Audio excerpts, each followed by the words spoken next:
یہ نالائق لوگ اب پیدا ہوئے 25-30 سال 40 سال کے ہیں، جن کی داڑھیوں کو، ٹوپیوں کو، جبوں کو دیکھ کے تم چکر کھا جاتے۔ یہ قوم اب پیدا ہوئی، بے ادبی کرنے والی قوم، گستاخی کرنے والی قوم، یہ اب پیدا ہوئے۔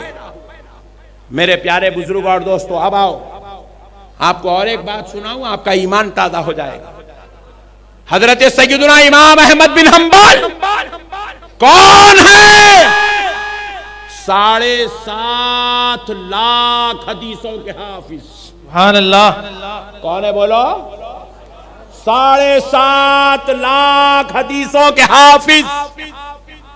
حافظ تھے، حافظ، یاد تھی بزبانی 7.5 لاکھ حدیثیں امام احمد بن حنبل۔ کون ہے امام احمد بن حنبل؟ جن کی اقتداء کرنے والے ان کے مخلد کا نام سرکار غوث العظم دستگیر ہے۔ سبحان اللہ۔ یہ غوث اعظم کے مسلک حنبلیہ کے امام ہے امام احمد بن حنبل۔ سنو مسلمانوں، یہ امام احمد بن حنبل کون ہے؟ جب سرکار سیدنا امام بخاری مدینہ منورہ میں بیٹھ کر بخاری شریف میں تمام احادیث کو جمع کر دیے، کم و بیش 10,000 سے زائد حدیثیں بخاری میں آپ نے جمع کر دی۔ وہ بخاری مدینہ پاک سے لے کر کوفہ تشریف لائے، عراق تشریف لائے، حضرت امام بخاری لا کے آپ نے امام احمد بن حنبل کو پیش کر دیا۔ آپ اس پر نظر کرم ثانی فرمائیں۔ اگر آپ کہیں تو یہ بخاری میں امت میں دیتا ہوں، اگر آپ بولیں گے اس کی ضرورت نہیں ہے تو میں گڑا کھول کے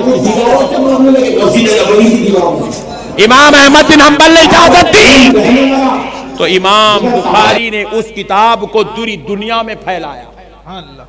وہ امام احمد بن حنبل مدینہ پاک ہے رسول اللہ صلی اللہ علیہ وسلم کی زیارت کے لیے۔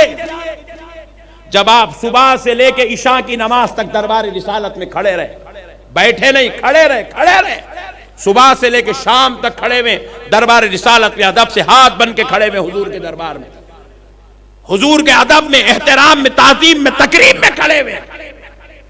اور نبی مکرم صلی اللہ علیہ وآلہ وسلم کہ دربار سے جب آپ زیارت سے قبر انور کے پاس سے فارغ ہوئے، عشاء کی نماز پڑھے اور آپ جو ہے اپنے حجرے کی طرف، خیمے کی طرف جانے لگے، جہاں آپ کے شاگردوں نے آپ کے لیے خیمہ لگا دیا تھا، آپ اس خیمے میں تشریف لے گئے۔ جا کر امام احمد بن حنبل اس خیمے میں لیٹنے لگے تو خیال آیا، عشق نے پوچھا، عقیدت نے پوچھا، محبت نے پوچھا، اے امام احمد بن حنبل اپنے پیر کدھر کرے گا؟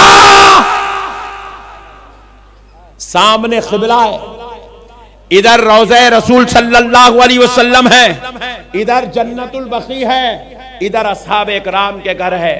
احمد بن حنبل اپنے کیا بات ہے؟ احمد بن حنبل سے سرکار امام احمد بن حنبل رحمت اللہ تعالی علیہ آواز دیے، شاگرد باہر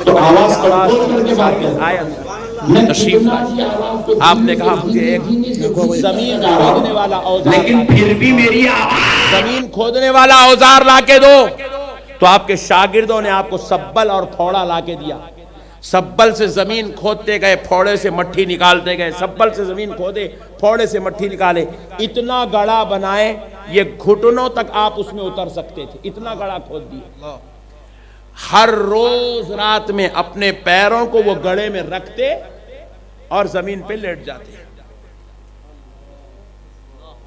7.5 لاکھ حدیثوں کے یاد رکھنے والی ذات و شخصیت کا یہ عقیدہ ہے۔ سبحان اللہ۔ پیروں کو گڑے میں رکھ دیتے، پیر لامبے کر کے نہیں سوتے، جب تک آپ مدینے میں تھے ایسے ہی سوئے، پیر گڑے میں رکھے اور آپ جو ہے زمین پہ لیٹ گئے۔ ایسا ادب کیے مدینے کا۔ اب میں بولا نہیں، یہ فیس بک والے جاتے بلکہ چلے گئے لوگ، اب اپن تھوڑے مزے کے باتاں کریں گے۔ ابھی بھی کوئی ہے فیس بک والے تو جاؤ بھائی، فیس بک والے، یوٹیوب والے جلدی چل جاؤ.